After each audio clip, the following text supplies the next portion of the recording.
오늘 드디어 다니엘서를 다 마칩니다. 우리가 무엇을 배워야 하고 무엇을 배우고 있는지에 대해서 제 가슴에 담아두었던 말씀을 여러분과 나눌 수 있었다는 점은 저에게는 참 큰 행운이었습니다. 12장밖에 안 되는 책인데 너무 많은 시간이 걸렸습니다. 만약에 마지막 때와 종말이 여러분에게 정말로 중요한 이슈라고 한다면 물론 당연히 그래야 하겠죠. 우리가 반드시 거쳐야 하는 작업들이 있었습니다. 다니엘서라는 책이 성경 그 자체로서 우리에게 주시는 말씀이 예언 선생들이나 소설가들이 해석해온 것과 각종 교단들에서 결정해준 온갖 종말론 교리들과 비교해서 어떻게 다른지를 우리는 반드시 연구해 보아야 할 필요가 있었습니다. 그리고 또 그만큼 중요한 작업이 하나 더 있었지요. 현대에 가장 영향력 있는 주류 신학교들의 저명한 학자들은 다니엘서를 어떤 관점에서 보고 있는가 하는 것을 알아보는 일이었습니다. 그랬더니 그들은 다니엘서를 사기성 짙은 허구의 소설 정도로만 평가하고 있더라는 불편한 진실을 우리도 알게 되어 버렸습니다. 그들의 그러한 관점은 기독교의 주된 신학교들과 거대 교파들의 일반적인 상식으로 자리 잡아 버렸습니다. 하지만 그 사실을 알아낸 것보다도 더 중요한 것은 그들의 관점을 수용하고 받아들이게 되면 대부분의 신약 성경이 어떻게 되어버리는가 하는 것이었습니다. 그렇게 되면 결국 그리스도께서 다니엘의 이름까지 입에 올리시면서 다니엘서에서 사용한 인자라는 용어를 자기 자신에게 대입시키기까지 하셨으니 그분이 속으셨든가 아니면 그분이 다들 알고 있는 사기 문서를 팔아서 장사를 하신 꼴이 되어버리고 맙니다. 뭐 어느 쪽이든 기독교의 기초는 산산조각 나는 것이죠. 그런데 이런 결말이야말로 본질적으로는 그들 스스로 자신을 기독교인이라고 부르고는 있지만 초자연적인 현상도, 신의 존재도, 기적도, 미래를 예견하는 예언도 믿지 않는 특정 신학대학들이 의도한 목표였던 겁니다. 그래서 저는 그런 부류의 사람들에게 명칭을 하나 붙여줬지요. 예수 추종자들이라고요. 저는 그런 사람들 옆에 가기도 싫고 스스로 기독교인이라고 말하는 것도 용납이 안 됩니다. 그런 사람들은 예수와의 신성과 그분의 초자연적인 용서의 능력을 믿는 우리 같은 사람들을 깔보고 폄하하는 자들이거든요. 그들은 어떻게 믿냐면요. 위대한 선지자이자 박애주의자였던 예수라는 이름의 유대인 청년이 살았는데 그는 범우주적이고 보편적인 사랑에 기초한 경탄할 만한 평화주의적 철학이라는 체계적인 시스템을 만든 사람이었다고 예수님을 평가합니다. 하지만 그들은 예수아가 신이라고는 믿지 않습니다. 원래 신이라는 건 존재하지 않으니까요. 그러므로 예수님은 메시아도 아닙니다. 사실 메시아라는 것은 유대인들만의 구시대적인 발상에 지나지 않는 존재니까요. 그러므로 다니엘서를 공부하고 나서 우리가 어떤 결론을 내리느냐에 따라서 신약의 타당성을 시험하는 것에서부터 그것에서 이어지는 그리스도의 진정성에 이르기까지 지대한 영향을 미치게 됩니다.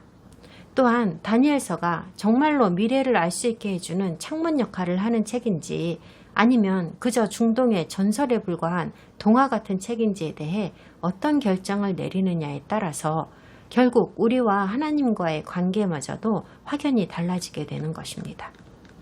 자, 그럼 다니엘 12장을 시작합시다. 12장을 모두 읽겠습니다. 그때에 내 민족을 호위하는 큰 군주 미가엘이 일어날 것이요 또 환난이 있으리니 이는 개국 이래로 그때까지 없던 환난일 것이며 그때에 내 백성 중 책에 기록된 모든 자가 구원을 받을 것이라. 땅의 티끌 가운데에서 자는 자 중에서 많은 사람이 깨어나 영생을 받는 자도 있겠고 수치를 당하여서 영원히 부끄러움을 당할 자도 있을 것이며 지혜 있는 자는 궁창의 빛과 같이 빛날 것이요 많은 사람을 옳은 대로 돌아오게 한 자는 별과 같이 영원토록 빛나리라. 다니엘아, 마지막 때까지 이 말을 간수하고 이 글을 봉함하라. 많은 사람이 빨리 왕래하며 지식이 더하리라. 나 다니엘이 본즉 다른 두 사람이 있어 하나는 강 이쪽 언덕에 섰고 하나는 강 저쪽 언덕에 섰더니 그 중에 하나가 세마포 옷을 입은 자 곧 강물 위쪽에 있는 자에게 이르되 이 놀라운 일의 끝이 어느 때까지냐 하더라. 내가 들은즉 그 세마포 옷을 입고 강물 위쪽에 있는 자가 자기의 좌우 손을 들어 하늘을 향하여 영원히 살아계시는 이를 가리켜 맹세하여 이르되 반드시 한때 두때 반때를 지나서 성도의 권세가 다 깨지기까지이니 그렇게 되면 이 모든 일이 다 끝나리라 하더라.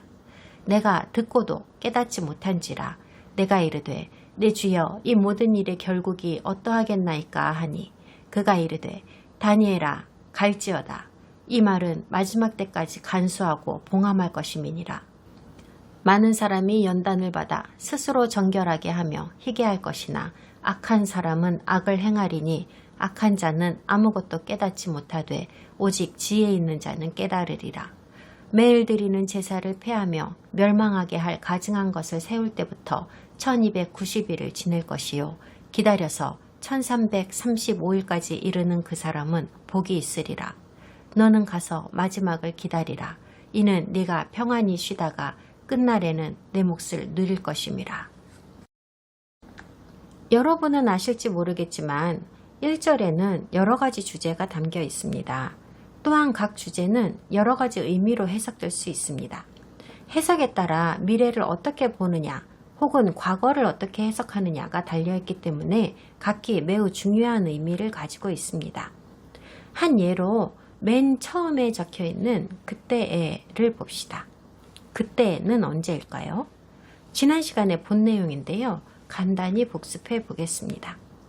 현대의 신학교들에서는 일반적으로 이것은 과거를 가리키는 말이며 BC 165년경인 안티오쿠스 에피파네스의 통치 시대를 뜻한다고 가르칩니다. 그런데 또 다른 상식적인 해석이 있지요. 알 수 없는 어떤 미래에 해당하는 것이라는 해석이요. 이러한 해석은 다니엘 11장의 끝부분과 12장의 1절이 원래는 떨어져 있던 구절이 아니었다는 점을 감안하면 자연스럽게 도출해낼 수 있는 해석입니다. 하지만 성경을 장과 절로 구분하여 놓는 바람에 11장의 마지막 말씀과 12장의 처음 말씀이 연결된 것이라는 걸 알아채기가 어려워서 이런 해석이 간과되어 왔던 겁니다. 심지어 실력 있는 기독교 학자들도 가끔씩 다니엘서 원본이나 다른 대부분의 구약 성경들이 원래는 쭉 이어진 하나의 기다란 스크롤로 되어 있었다는 사실을 잊어버리곤 합니다. 원래는 끊어져 있지 않았는데요. 그러므로 그때에 라는 단어는 다니엘 11장의 마지막 부분인 40절에서부터 쭉 이어져 온 내용이라고 보셔야 하는 겁니다. 그러니까 원래는 이렇게 읽어야 하는 거예요. 다니엘 11장 40절에서부터 다시 한번 읽어볼게요. 마지막 때에 남방왕이 그와 힘을 겨룰 것이나 북방왕이 병거와 마병과 많은 배로 회오리 바람처럼 그에게로 마주와서 그 여러 나라에 침공하여 물이 넘침같이 지나갈 것이요. 그가 또 영화로운 땅에 들어갈 것이요. 많은 나라를 패망하게 할 것이나 오직 에돔과 모압과 암몬 자손의 지도자들은 그의 손에서 벗어나리라. 그가 여러 나라들에 그의 손을 펴리니 애굽 땅도 면하지 못할 것이니 그가 권세로 애굽의 금은과 모든 보물을 차지할 것이요. 리비아 사람과 구스 사람이 그의 시종이 되리라. 그러나 동북에서부터 소문이 이르러 그를 번민하게 하므로 그가 분노하여 나가서 많은 무리를 다 죽이며 멸망시키고자 할 것이요. 그가 장막 궁전을 바다와 영화롭고 거룩한 산 사이에 세울 것이나 그의 종말이 이르리니 도와줄 자가 없으리라. 일부 학자들은 12장 1절의 그때에는 다니엘 11장 40절에 마지막 때에 남방왕이 그와 힘을 겨룰 것이나의 내용에 해당하는 것이라고 아주 구체적으로 설명합니다. 왜냐하면 때라고 해석한 히브리어 에뜨가 양쪽 구절에 똑같이 쓰였기 때문이랍니다. 제가 보기에는 그렇게까지 확정할 필요는 없었다고 생각합니다. 다른 사람들은 12장 1절은 11장 45절에 곧바로 이어서 나와야 하는 것이고 자기의 처소를 바다들과 거룩한 산 사이에 세웠다고 하는 이 이름 모를 왕이 저는 적그리스도라고 생각하는데요. 바로 거기에서 최후를 맞는다는 말을 하고 있는 것이라고 해석합니다. 이것도 너무 멀리 간 해석이라고 저는 봅니다. 오히려 저는 그때에 라는 말은 11장 마지막 구절에서 언급하는 어떤 특정한 한때를 딱 꼬집어 말하고 있다기보다는 마지막 때의 예언의 시간들을 일반적으로 다 아우르는 시기라고 봐야 한다고 생각합니다. 그 다음으로 문제가 되는 구절은 천사장 미가엘이라고 쓰인 부분입니다. 칼빈은 신학적으로 꽤 설득력이 있는 여러 가지 이유로 미가엘이 사실은 예수님이라고 말했다가 나중에는 예수님을 수호하는 대표 천사일 것이라고 정정했습니다. 그런데 칼빈이 그러한 입장을 취할 수밖에 없었던 이유는 교회가 이스라엘을 대체하였다고 믿었기 때문이었습니다. 그는 미가엘이 이스라엘의 수호영이라는 것을 인정하고 싶지 않았던 거죠. 하나님이 이스라엘을 영원히 버리셨다고 생각했으니까요. 그러니까 결국 미가엘은 이스라엘이 아니라 그리스도를 수호하는 영이라고 말을 바꿀 수밖에 없었어요. 미가엘이 더 이상 이스라엘을 수호하지 않고 대신에 이방인 교회를 수호하게 되었다고 말하고 싶었으니까요. 그런데 이렇게 해석을 하면 성경 전체가 온통 뒤죽박죽이 되어버리고 말죠. 권세 있는 천사장 미가엘이 툭하면 나타나서 이스라엘을 도와주었다는 말씀이 성경 이곳저곳에 쓰여있기 때문입니다. 게다가 이 구절에서는 분명히 내 민족을 호위하는 큰 군주 미가엘이 일어날 것이요 라고 하고 있습니다. 누구의 민족이래요? 천사가 지금 누구한테 말하고 있죠? 다니엘입니다. 그런데 대부분의 기독교 교단들과 마찬가지로 칼빈은 뭐라고 했는지 아세요?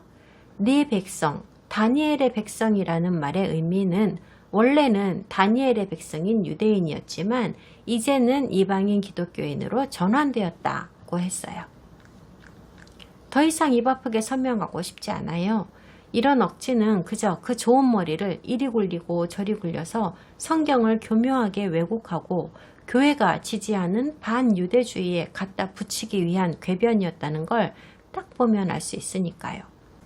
그런데 참 다행스럽게도 월터 카이저나 로버트 컬버 같은 신학자들이 용기를 내어서 오랫동안 거짓 교리들로 왜곡되어졌던 진실을 드러내려고 노력하였습니다. 그리고 최근에 히브리 뿌리 운동에 참여하고 있는 메시아닉 기독교인들의 노력에 힘입어서 소수 전통적인 기독교 분파에서도 점점 그 빛을 보고 있습니다. 그리고 이제 1절에서 미가엘이 일어날 때에 이스라엘이 지금까지 겪어본 적이 없는 고난을 겪을 거라고 합니다. 일어난다는 말은 유대적 사법 용어입니다. 선고를 내린다는 뜻입니다. 평결을 내린다는 거죠. 즉 미가엘이 하나님의 지시를 받들어 여호와 하나님께서 내리신 평결을 집행하러 온다는 뜻입니다. 그리고 그 결과로 네 백성이 구원을 받으리라고 합니다. 이제 슬슬 지겨워지셨을 수도 있을 테지만요. 다시 또 말씀드립니다. 미가엘이 수호하는 사람들은 누구이며 구원받는 사람들은 누구라고 말하고 있습니까? 여러분이 지금까지 보아왔던 종말 관련 소설들이나 예언 선생들의 강의들 그리고 교파들마다 만들어 놓은 갖가지 종말론들에서는 이 말씀은 이방인 기독교인이 아니라 유대인을 향한 말씀이라고 해석한 것을 보신 적이 없었을 겁니다. 이것을 바로잡는 일이 왜 이렇게 중요하냐면요. 우리가 이 이야기의 결론을 어떻게 내리느냐에 따라서 모든 종말 예언을 해석하기 위한 기초가 달라지기 때문입니다. 그래서 제가 아주 정확하게 알려드릴게요. 이 말씀은 교회에 주신 말씀이 아닙니다. 이스라엘과 유대인에게 해당하는 말씀입니다. 제가 왜 그렇게 생각하냐고요? 성경이 그렇게 말씀하고 있잖아요. 그런데 이해는 해요. 그럴 만도 했을 겁니다. 대체신학 같은 이런 교리들이 만들어진 것은 100년도 훨씬 전의 일이거든요. 그때는 이스라엘이라는 나라가 없었어요. 눈에 보이는 희망이 아무것도 없었을 때죠. 1948년이라는 우리의 시대가 오기까지는 이방인 기독교인들은 의심이 가득해서 머리를 갸우뚱할 수밖에 없었습니다. 하나님께서 어떻게 해서 이 땅에 존재하지도 않는 나라를, 눈에 보이는 아무런 실체가 없는 민족을 구원하실 수가 있다는 말입니까? 그 해결 방안이 그거였어요. 교회 권력자들이 말했죠. 성경에 적혀있는 이스라엘이라는 부분을 죄다 교회로 바꾸면 문제가 해결된다고 말이죠. 그렇게 문제를 해결한 겁니다. 결과는 어땠죠? 조금만 더 참고 기다리면 되는 거였어요. 하나님께서 이스라엘을 회복하신다는 그 약속을 굳게 믿고 말이죠. 그런데 희한하게도 진짜로 유대인들이 이스라엘로 돌아왔는데도 불구하고 기독교 단체들은 그들의 잘못된 교리들을 정정하려고 하지 않았어요. 거부했죠. 마치 이스라엘이 예언의 말씀 그대로 돌아오지 않은 척을 하면서요. 그러므로 12장의 첫 구절은 이스라엘의 최대 환란기가 되면 하나님의 가장 강력한 천사 미가엘이 이스라엘을 호위하고 그들을 구원한다는 말씀임에 틀림없습니다. 교회를 구원하는 게 아니라요. 이 일이 기독교회에도 긍정적인 영향을 미칠까요? 기독교회도 일말의 역할을 할 수가 있을까요? 네, 맞습니다. 적그리스도가 이스라엘에 해를 가할 때에 우리도 부수적인 치명적 피해를 입을 수 있을까요? 네, 맞습니다. 이 지구 전체에 걸쳐서 일어나는 일일 것이기 때문입니다. 계시록에 그 말씀이 쓰여 있습니다. 1절이 아직도 안 끝났습니다. 마지막 부분에 또 다른 수수께끼가 있거든요. 이스라엘 백성 중에서도 구원받을 자격이 있는 사람들이 따로 있다고 합니다. 누구래요? 책에 이름이 기록되어 있는 사람들이랍니다. 성경에서는 기본적으로 2권의 책을 말씀하십니다. 물론 비유적인 용어입니다. 그리고 이것들은 하늘의 감사관에 의해 보관됩니다.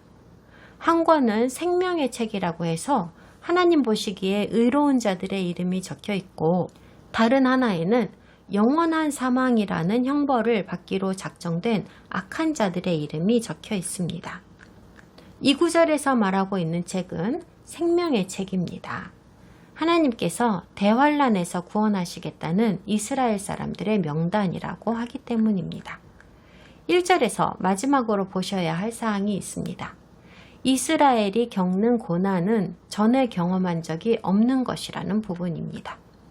이 환란이 에피파네스 시절에 이미 일어난 것이라고 한다면 대부분의 신학자들은 그렇게 말하죠. 그럼 미래의 통치자 밑에서 일어나는 일이 아니게 되지요. 유례 없다고 했으니까요. 그러면 가장 원초적인 문제가 생기게 됩니다. 기록에 의하면 에피파네스가 유대인들에게 엄청 못되게 굴었기는 했어도 대량 학살을 하거나 추방하지는 않았거든요. 그의 목표는 이스라엘의 하나님께 드리는 예배를 없애고 하나의 통일된 국가 종교를 만드는 것이었어요. 그래서 그것에 동의하지 않는 유대인들을 집중적으로 처벌하였던 겁니다.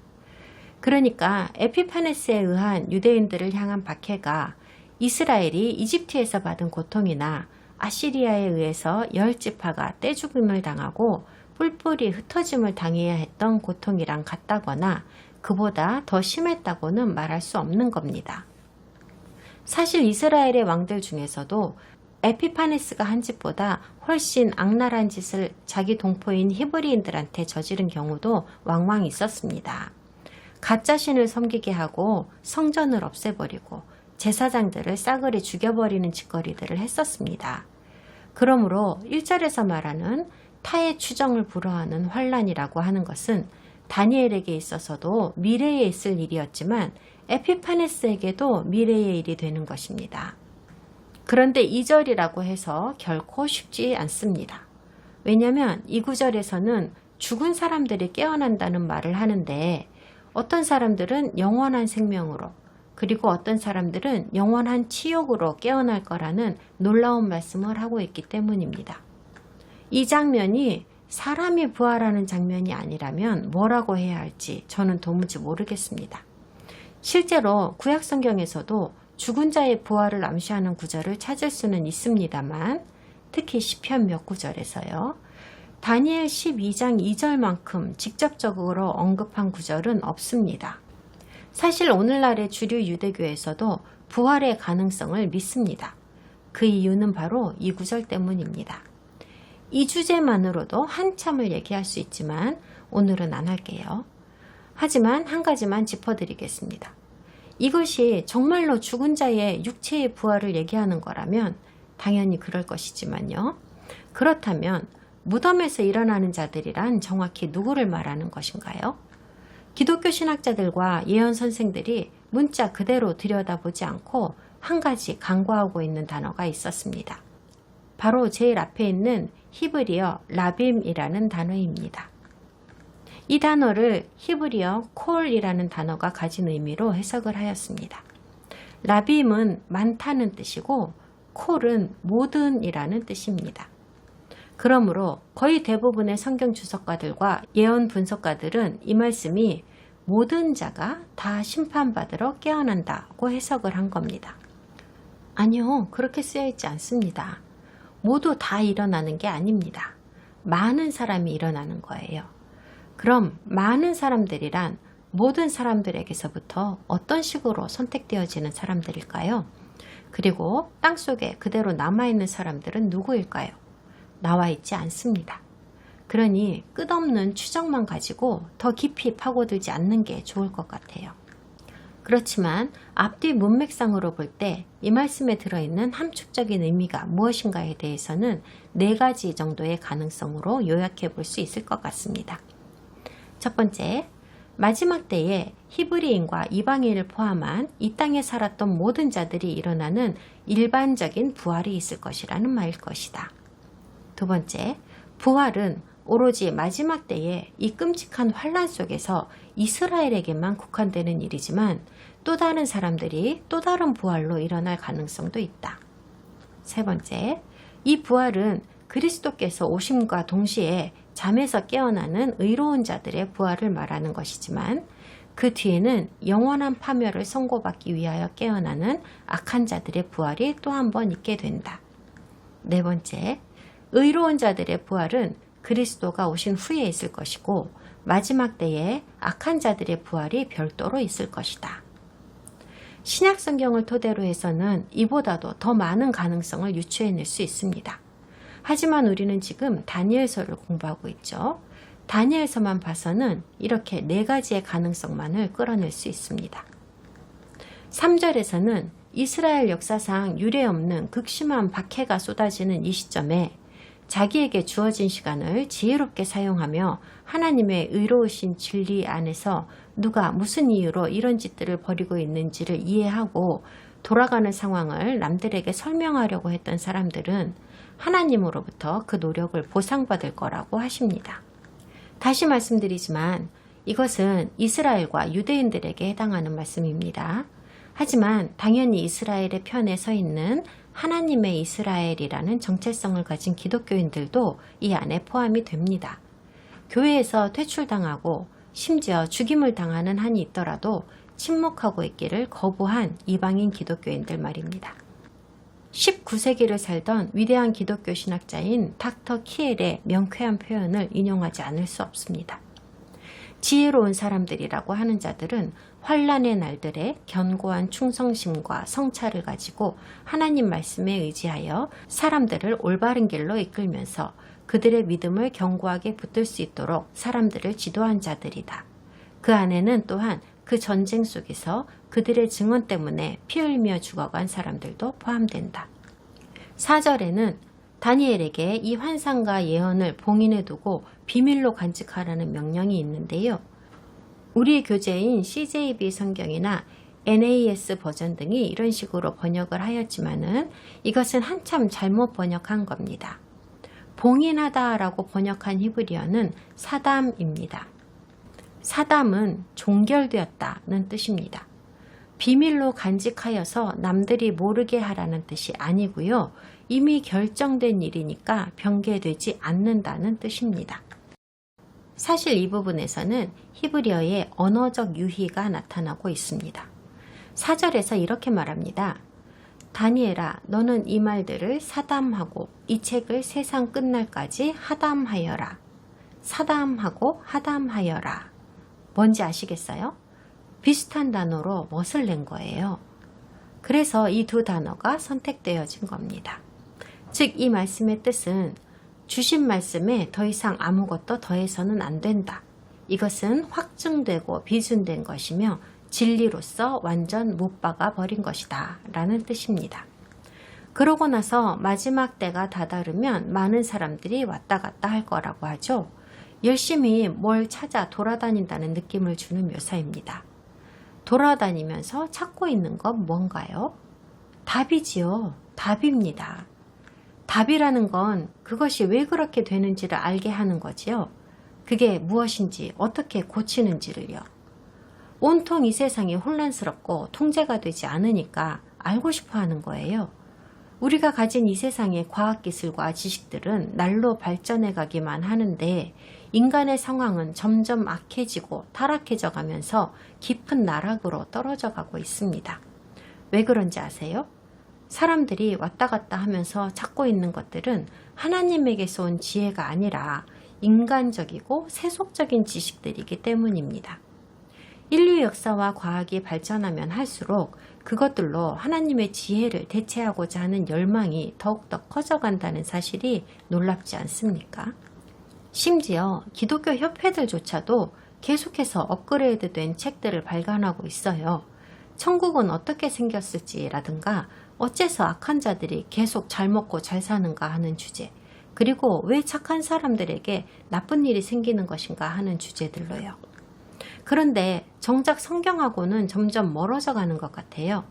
성경은 그저 종교적인 도구에 지나지 않게 되었습니다. 그 안에 있는 내용들은 이해하기가 너무 어려워요. 우리 시대에 맞지도 않는 구시대적인 내용인 것 같거든요. 오늘날의 기독교인들은요, 히브리 뿌리 운동을 하는 사람들 같은 성경의 한 구절 한 구절을 곧이곧대로 믿는 사람들을 무슨 이교도 취급을 하면서 오직 믿음으로 라는 말만 앵무새 마냥 되풀이합니다. 그런데 그런 주장을 하는 사람들은 성경을 제대로 펴보지도 않아요. 설교를 증명하기 위해서 한두 구절 찾아보는 게 전부입니다.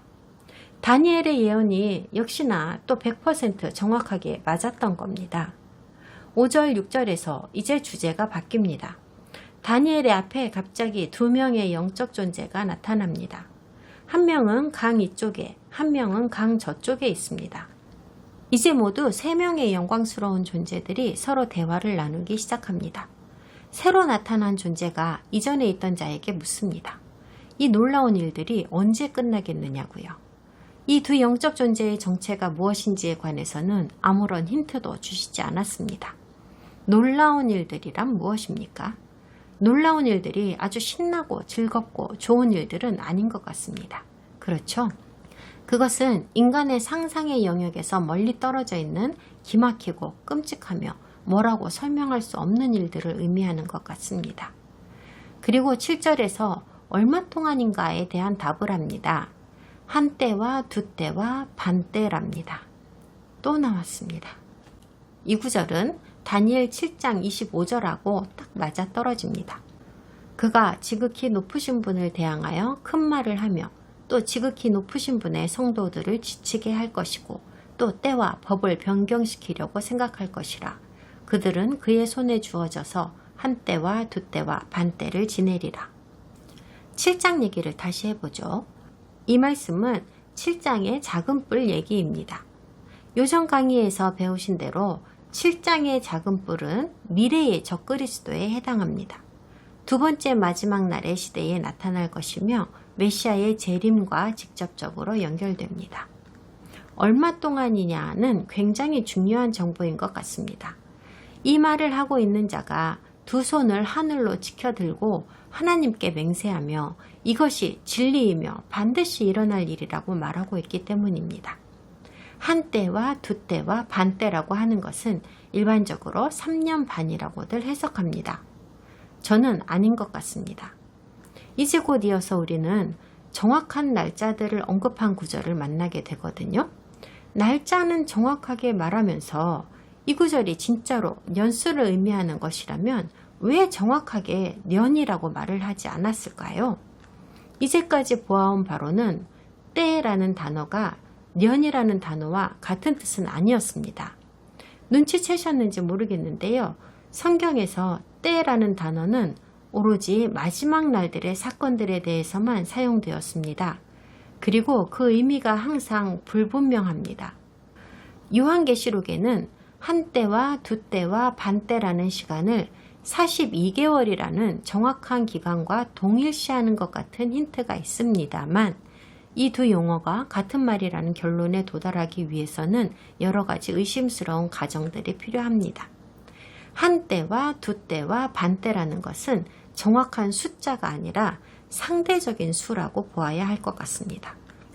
이것을 대략 1년쯤이라고 해석하면 의미가 잘 맞습니다. 어느 정도 융통성 있게 해석한다는 말입니다. 너무 큰 차이가 나서는 안 되지만 어느 정도 여유는 허용한다는 거죠. 그러니까 이게 수시간이나 수십 년이나 수백 년은 아닐 거라는 말입니다. 비교적 짧은 몇 년간이 될 겁니다. 그리고 이스라엘의 말살이라는 적그리스도의 목표가 달성되려고 하는 시점에 종말이 옵니다. 그 대신 적그리스도가 파멸당하고 그와 동시에 드디어 한 때와 두 때와 반 때라는 기간이 완성되는 것입니다.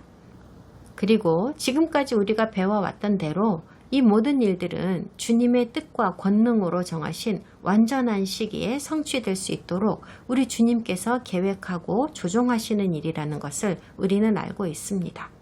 무작위로 일어나는 일이 아닙니다. 8절에서 다니엘이 잘 모르겠는데요 라고 말합니다. 이 구절이 우리에게 주는 희망이 있습니다. 그의 시대의 언어와 표현으로 쓰여진 것인데도 그가 이해할 수 없었다면 우리가 어떻게 이걸 다 알 수가 있겠습니까? 잘 들으세요. 아주 중요한 얘기입니다. 아직 성취되지 않은 예언을 온전히 이해하기 위해서는 뭐가 필요합니까? 예언이 성취되기까지 기다리는 자세가 필요합니다. 그것뿐입니다.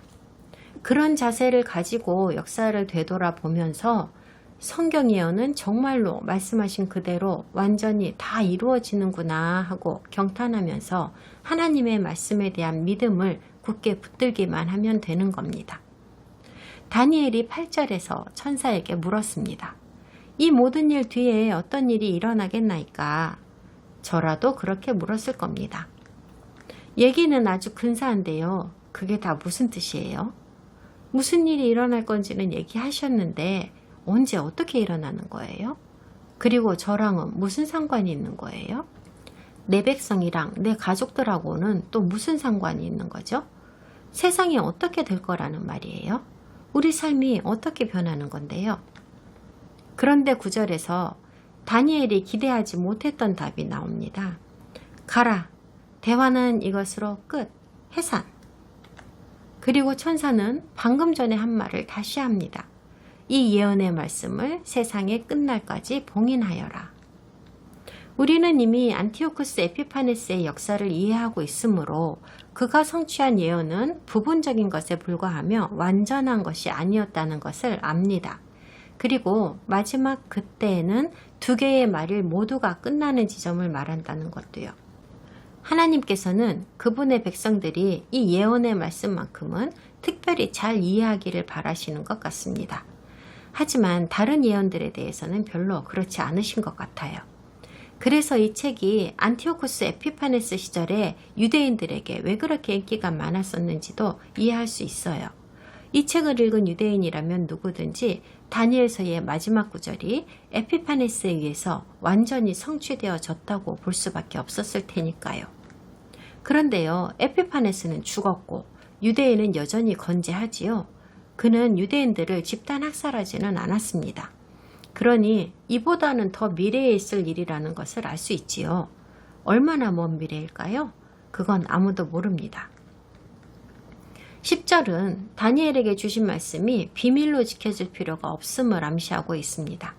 천사가 말하기를 많은 사람들이 순결해지고 흠이 없게 될 것이고 악한 자들은 여전히 악할 것이라고 합니다. 악한 자들은 다니엘서의 말씀을 깨닫지 못할 테지만 현명한 자들은 깨달을 거라고 합니다. 스스로에게 질문을 해보세요. 여러분이 만약 다니엘서는 한낱 전설이나 동화에 불과한 책이라고 가르치는 현대의 신학자들, 성경교사 혹은 목회자의 신분이라고 한다면 10절의 말씀에 등장하는 자들 중에 어느 쪽에 해당이 된다고 생각하십니까? 저는 여러분을 심판하는 판사는 아닙니다. 하지만 보고 알 수는 있습니다. 우리는 스스로가 믿기로 선택할 수도 있고 믿지 않기로 선택할 수도 있습니다. 그리고 하나님께서 만약 악한 자들은 절대로 이해하지 못할 것이고 반면에 그분 안에서 지혜로운 자들은 이해할 거라고 말씀하셨다면 여러분 스스로 결정하라는 뜻입니다. 이것이 우리에게 있어서 미래인 종말의 날로 이어지는 길에 대한 일반적인 각본입니다. 하지만 마지막 때의 구체적인 그림은 아닙니다. 배교자들은 마음속으로 비웃고 다니엘서에서 천사가 전한 메시지를 폄하합니다. 그렇지만 메시아의 생명수로 씻김받고 그의 피로 구원받은 자들은 이 책에서 얻을 수 있는 모든 지혜를 얻으려고 노력합니다. 책의 마지막에 가까워지고 있습니다. 11절과 12절은 어쩌면 가장 어려운 구절일 겁니다.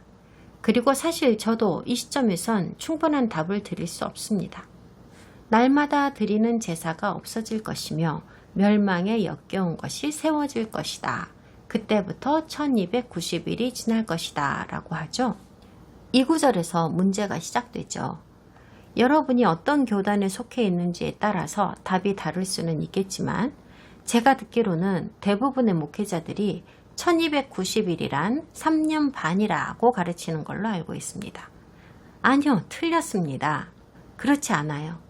만약 그 사람들이 일반적으로 30일을 기준으로 하는 달력을 사용했다고 하면 43달이 될 것이고 그럼 3년 반이 아니라 3년하고도 7달이 되어야 합니다. 만약 1년을 365.251로 계산하는 양력 달력을 사용했다고 쳐봅시다. 신약성경 시대에는 양력 달력을 쓰지 않았지만요. 그럼 3.53년이 되고 3년과 6개월하고도 너덜너덜 며칠을 더 더해야 합니다. 매우 가깝기는 하지만 그래도 정답은 아닙니다. 우리에게 주어진 날짜는 아주 정확한 날수입니다. 대충 3년 반쯤이라는 계산이 나오지만 3년 반이라고 확실히 말하여서는 안 됩니다. 42달 정도 되기는 하지만 정확히 42달인 것도 아닙니다. 그런데 우리를 더 정신없게 만드는 건 1290이라는 숫자는 그저 상징적인 표현이며 실제로 1290일을 의미하는 것은 아니라고 말하는 많은 저명한 보수주의 학자들이 있다는 사실입니다. 그들은 이것이 며칠이라도 될 수 있다고 말합니다. 그러면 그들에게 물어볼 수 있지요. 그럼 1290은 무엇을 상징하는 것이냐고요. 그들은 답합니다. 우리도 모르죠. 그들의 해석대로라면 그 다음 구절에서 말하는 마지막 1335일을 기다리는 사람은 복될 것이다 라는 구절 역시 상징적인 말이 되고 숫자를 따질 필요는 없어지는 겁니다. 이러한 해석은 전혀 합리적이지 않다고 생각합니다. 이 퍼즐 조각들을 어떻게 맞추어야 하는지를 답하는 과정에서 제대로 답을 찾지 못하니까 그저 상징적이라고 치부해버리고 말았던 것이니까요. 저는 이것이 정확한 날짜를 말하는 것이라고 생각합니다. 하지만 이것이 유다 마카비에 의해 성전을 재봉헌하기 이전에 에피파네스가 제사를 금지했던 기간이었는지 마지막 날에 적그리스도에게 적용이 되는 건지 둘 다 모두에게 해당이 되는 건지는 저도 모르겠습니다. 에피파네스 시절에 실제로 1290일 동안 제사가 금지되었었다는 역사적 증거가 있습니다. 하지만 이것으로 반박할 수 없는 충분한 증거가 된다고도 할 수는 없습니다. 그렇지만 우리가 정확하게 하루를 24시간으로 정의하여 계산한 날짜들은 아니라고 하더라도 이 말씀에서 얻을 수 있는 것은 있습니다. 3년 반처럼 보이는 한때와 두때와 반때라고 하는 것은 분명히 환란기간 안에 들어있다는 사실입니다. 기독교인들이 말하는 대환란 기간 중에 마지막 3년 반 지점이라고 볼 수 있다는 거죠. 다니엘서에서 이렇게 강력하게 주장하고 있는 것으로 보아서 이것은 분명히 약 3년 반 정도의 시간을 의미하는 것일 테지만 정확한 날수는 알 수가 없습니다. 어떤 사람들은 1335일은 대환란 시기에 정확한 날짜 수를 말하는 것인데 주님에 의해서 1290일로 단축되었을 거라고도 합니다. 그러지 않으면 유대인 중 누구도 살아남을 수 없을 거라는 이유로요. 이것도 말이 안 된다고 생각합니다. 하나님께서 대환란의 마지막 단계까지 정확하게 1335일을 계획하셨다면 어째서 그것을 다시 1290일만 진행하도록 허락하신다는 말입니까? 서로 모순되잖아요. 그렇게 되면 아예 처음부터 1335일이라는 단어는 아무런 의미가 없는 것이잖아요. 1335일은 쓰나마나한 단어 아니에요? 12절에서 말씀하십니다. 마지막 1335일을 기다리는 사람은 복될 것이다. 마태복음 24장에서는 예수님께서 다니엘서에서 말씀하고 있는 것과 같은 시대에 대하여 말씀하시는 것 같은 구절이 있습니다. 민족이 민족을, 나라가 나라를 대적하여 일어나겠고 곳곳에 기근과 지진이 있으리니 이 모든 것은 재난의 시작이니라. 그때에 사람들이 너희를 환난에 넘겨주겠으며 너희를 죽이리니 너희가 내 이름 때문에 모든 민족에게 미움을 받으리라. 그때에 많은 사람이 실족하게 되어 서로 잡아주고 서로 미워하겠으며 거짓 선지자가 많이 일어나 많은 사람을 미혹하겠으며 불법이 성함으로 많은 사람의 사랑이 식어지리라. 그러나 끝까지 견디는 자는 구원을 얻으리라. 13절은 당황해하고 불안해하는 다니엘에게 위로를 주는 마지막 말씀입니다. 너 다니엘아, 끝까지 내 길을 가거라. 내가 죽어 평안히 쉬다가 마지막 때에 죽은 사람들 가운데서 일어나 상을 받을 것이다. 우리는 이 구절에서도 비슷하지만 조금 다른 의미의 용어 두 개가 등장하는 것을 볼 수 있습니다. 다니엘이 마지막까지 자기 길을 가다가 마지막이 오면 그는 죽고 그리고 마지막 때에 포상을 받기 위하여 다시 일어난다고 말합니다. 여기에 쓰인 마지막 때와 끝이 같은 뜻이라면 다니엘은 죽은 날 다시 일어나는 게 됩니다. 그가 죽는 끝날이라는 말은 두 개의 말일의 시대 모두에게 적용이 되며 어떤 것이 끝나는 특정 시점을 말하는 것이지만 그가 다시 일어나는 끝날이라는 것은 인류 역사가 끝나고 정말로 세상이 끝나는 종말을 뜻하는 것입니다. 그리고 아주 명확한 것은 2절과 3절에서 읽은 죽은 자의 부활의 예언은 온 우주적으로 일어나는 일이 아니라 다니엘을 포함한 일부 선택받은 자들에게만 일어나는 일이라는 사실입니다. 너 다니엘은 편히 쉬다가 일어날 것이다. 즉 부활할 거라는 말이죠. 그럼 언제 부활하게 되나요? 마지막 날입니다. 우리가 알고 있는 바로 그 종말의 때입니다. 다니엘서 강의는 어린 양의 피로 의롭다 하심을 얻은 여러분을 좀 위로하는 말로 끝내고자 합니다. 우리가 흙 속에 묻혀 있다가 일어나는 날에는요, 한번 상상해 보세요. 오랫동안 잠들어 있다가 우리랑 함께 일어나고 있는 다니엘을 볼 겁니다. 그리고 다윗 왕을 볼 겁니다. 우리와 똑같은 상황에서 잠에서 깨어나고 있는 그를요. 그리고 우리가 지난 몇 년에 걸쳐서 읽었던 책에 등장했던 모세와 아론을 보는 행운을 얻을 겁니다. 하지만 우리에게 있어 이런 것보다 더 좋은 보상은 무엇일까요? 많은 사람들을 올바른 길로 인도하려고 노력했던 그 지혜로운 사람들이 받는다는 보상 같은 것을 받으려면 우리의 남은 인생을 어떻게 살아야 할까요? 하나님의 사랑과 구원의 계획 안에서 사랑하는 사람들에게 그것을 증거하며 살아내면 우리가 일어날 때에 우리의 배우자와 부모님과 자녀들과 손자들이 함께 일어나고 있는 것을 볼 수 있을 겁니다. 그것이 우리의 보상입니다. 그리고 물론 우리는 마침내 다니엘서에서 말씀하신 고귀한 인자라는 분, 예슈아 하마샤크의 얼굴을 대면하게 될 것입니다. 우리의 영원한 왕이신 그분을요. 이것으로 다니엘서를 모두 마칩니다.